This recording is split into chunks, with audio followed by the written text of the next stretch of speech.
les jeudis de 20h à 21h, Be My Guest. Be My Guest. Bon, sur cette note de nourriture, on passe à Elisa qui va nous donner faim. Oh là, Ise, ton émission sur les histoires d'eux m'a inspirée comme jamais. Je vais te parler d'un sujet de la plus haute importance. Un sujet qui convaincra d'autant plus que manger 5 fruits et légumes par jour, oui, c'est important. Qui va te faire tagada toute la nuit, qui te fera adorer ton dentiste, qui te remplira de joie de mai à septembre, et surtout qui te donnera envie, qui vous donnera envie, chers auditeurs, de venir vous promener dans mes contrées wépionaises. Non, je ne suis pas chauvine pour un saut. Tu ne l'as toujours pas, Ise? Je vais vous parler de l'or ce soir. Et non l'or jaune, ou la fameuse bière qui s'écoule dans tous les gosiers de la dalle louvaniste. Non, non. Je parle de l'or rouge, mesdames et messieurs, ou pour les non-initiés, la fraise. Il était une fois, au XIVe siècle, le petit champ de fraises à Arras, dans le nord de la France. Ce champ, dont les fraises ne dépassaient pas la taille de la fraise des bois, donc vraiment petit, se trouvait à proximité d'un hôpital, parce qu'à l'époque, on pensait que la fraise avait des vertus thérapeutiques. Donc les médecins les utilisaient pour soigner la peau, les voies respiratoires ou encore les fractures. Mais j'espère ne pas vous étonner, chers auditeurs, quand je vous apprendrai qu'il n'a jamais été prouvé qu'on réparait des os cassés en étalant de la confiture. À la fin du XIVe siècle, le petit roi Charles V fait planter 12 000 plants de fraisiers sauvages dans les jardins du Louvre, donc l'ex-palais royal à Paris. Plus de bail de vertus thérapeutiques ici, ces petites fraises étaient uniquement destinées au plaisir de la table, donc la fraise est devenue un produit noble et convoité qu'on s'engloutissait par kilo avec du sucre et, attention, de la crème. Oui, de la crème, avec des fraises, c'est dégueulasse. Bref, la culture de toutes ces petites fraises s'est étendue en Europe et sachez qu'il y en avait déjà dans nos contrées wallonnes au tout début du XVIIIe. Mais quel ennui, Ise, de manger des fraises ridiculement petites. Je t'embarque, enfin je vous embarque, chers auditeurs, dans un petit tour du monde avec moi, parce que oui, la fraise a une histoire passionnante et totalement hors de nos frontières. C'est parti. Retour au XVIe, au Canada, où l'explorateur Jacques Cartier découvre, au milieu des lacs, des ours, des baleines, enfin, au Canada quoi, des fraises rouges de taille moyenne. Waouh! Elles vont être ramenées en France, dans les jardins du roi, là où il y avait déjà des toutes petites fraises dont on parlait avant. Ici, elles sont un tout petit peu plus grandes que les fraises qui étaient alors en Europe. Donc ça, c'est l'histoire du Canada. 2 siècles plus tard, l'explorateur François-Amédée Fraisier, donc Fraisier comme les arbres à fraises, on s'entend, est envoyé en Amérique du Sud et plus précisément dans ce merveilleux pays qu'est le Chili.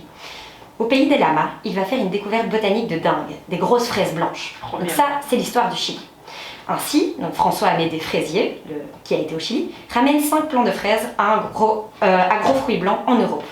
Il en donne un des 5 au Jardin Royaux à Paris, le reste, il les donne à ses amis, ses amants et à son bon plaisir. 50 ans après, c'est énorme. Miracle.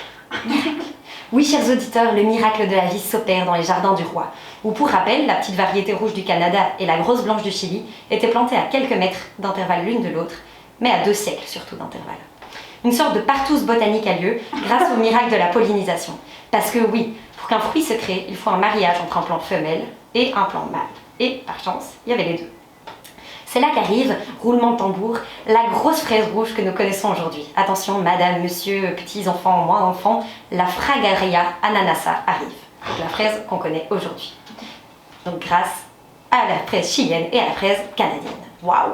Grâce au développement des transports, notamment au chemin de fer, la fraise, donc ex-produit noble de la table du roi, devient de plus en plus accessible et c'est par le train qu'elle arrive ici, en Wallonie. Donc des fraisiers arrivent du côté de Liège vers 1860 et il a fallu 20 ans de plus pour que les plants arrivent à Wépion, ou village officiel de la fraise, où, et attention c'est l'instant pub, le musée de la fraise et promotion du pays de Wépion se trouve dans un cadre idyllique en bord de Meuse et entre différentes petites aubettes, donc des cabanes en bord de route où on vend uniquement des fraises. Je vous le conseille vivement, sans aucun piston. Et je vous conseille vivement aussi d'aller en chercher là-bas parce que de 1, ce sont les meilleurs et de loin. Pour être en bonne santé, mangez 5 fruits et légumes par jour.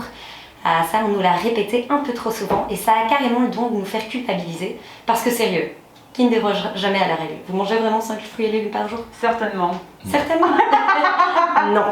Et ben maintenant, c'est fini les amis. De rien pour ces merveilleuses infos. À présent, vous apprendrez que la fraise n'est pas vraiment un fruit, mais une multitude de fruits. Donc la chair rouge ne sert que de support. Le fruit, c'est l'acène. Donc en fait, l'acène, c'est les petits grains qu'on retrouve sur la fraise. Donc non, manger une fraise ne veut pas dire manger un fruit. Non, chers auditeurs, manger une fraise veut dire manger une centaine de fruits. Qui dit mieux? C'est génial. Par contre, pour faire pousser des fraises, sachez que c'est un beau bordel. Le processus le plus important pour les faire se développer, c'est la pollinisation, comme on disait avant. Mais pas n'importe quelle pollinisation. Saviez-vous, cher radiopote, que les bourdons étaient cons? Non. Non? Je ne savais pas non plus. Mais ouais. Mais ça plaît aux producteurs de fraises que les bourdons soient cons. Normalement, quand on pense à la pollinisation, on pense aux abeilles, c'est un peu logique, association d'idées dans notre esprit. Et bien apprenez que les abeilles, une fois qu'elles ont butiné quelque chose, elles vont se rendre compte qu'à un moment, il n'y a plus rien à butiner et elles vont partir. Les bourdons, eux, comme je vous l'ai dit, sont totalement cons. Et donc, ils restent au même endroit, ils ne se rendent pas compte qu'il n'y a plus rien à butiner. Et du coup, les producteurs de fraises, ils aiment ça, ils mettent des boîtes à bourdons sur les fraisiers. Comme ça, les bourdons restent. Ils butinent, ils butinent, ils butinent, ils font des fraises. Pas bête, hein? Pas bête, pas bête. Voilà, il est déjà temps de nous quitter sur cette belle histoire, chers auditeurs. J'espère que ce festival d'informations vous aura plu et vous donnera envie de ramener votre fraise dans le merveilleux pays de Wépion.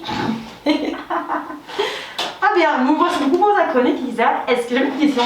Est-ce que tu sais pourquoi les fraises sont typiques de Wépion? Est-ce qu'il y a une histoire derrière ou pourquoi Wépion quoi? En fait, à Wépion, déjà, il y avait très peu d'habitations à l'époque et du coup, il y avait énormément de terrain pour planter les fraises et puis la terre est vraiment idéale là-bas, la température et donc vraiment la fraise de Wépion est devenue un peu un symbole.